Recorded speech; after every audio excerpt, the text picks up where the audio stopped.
கல்கத்தால ஒரு பையன் தன்னுடைய அம்மாவுக்கு தொழுநோய் வந்துருச்சுன்னு குப்பை தொட்டில தூக்கி வீசிட்டு போயிட்டான். அந்த அம்மாவை அன்னை தெரசா மீட்டு எடுத்துட்டு வராங்க. 2 மாசம் அவங்களுக்கு கடுமையான சிகிச்சைகள் கொடுக்கப்பட்டு தொழுநோய்க்கான மருந்தெல்லாம் கொடுக்கப்படுது.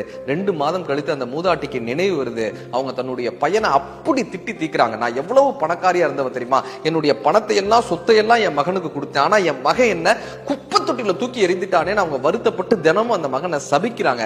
தெரசா அன்னைய வணங்கி, மதர் உங்களுக்கு நான் ஏதாவது கொடுக்கணும்னு ஆசைப்படுறேன், உங்களுக்கு நான் என்ன கொடுக்கணும்னு கேட்கிறாங்க. அன்னை தெரசாவினுடைய வார்த்தை என்ன தெரியுமா, நீ எனக்கு ஏதாவது கொடுக்க வேண்டும் என்று நினைத்தால் உன்னுடைய மகனை மன்னித்து விடுன்னு சொல்றாங்க. அது எப்படி அவனை மன்னிக்க முடியும், அவன் என்ன குப்பை தொட்டில தூக்கி எறிஞ்சவன். அவங்களுக்கு அந்த கோபமும் ஆற்றாமையும் அவன் மீது இருந்து கொண்டே இருக்கு.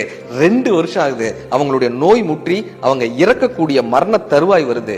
அன்னை தெரசா அவர்களை பக்கத்தில் அழைத்து அவர்களுடைய கைகளை பிடித்துக் கொண்டு, மதர் நான் என்னுடைய மகனை மன்னித்து விட்டேன் மதர், இதுதான் நான் உங்களுக்கு கொடுக்கக்கூடிய அன்பளிப்பு என்று சொல்லி அந்த கடைசி நொடியை அன்னையின் கைகளை பிடித்துக் கொண்டே அந்த மூதாட்டி உயிரை விட்டாள்னு அன்னை தெரசா தன்னுடைய வாழ்க்கை குறிப்பில் எழுதுறாங்க. யார் ஒருவர் மன்னிக்கிறார்களோ அவர்கள் தான் மன்னிக்கப்படுகிறார்கள். நம்ம யார் வேண்டுமானாலும் குப்பை தொட்டியில் தூக்கி எறியட்டும், ஆனால் உங்களை காக்கக்கூடிய அன்பு கரங்கள் காத்து கொண்டிருக்கணும் என்று நம்புங்க.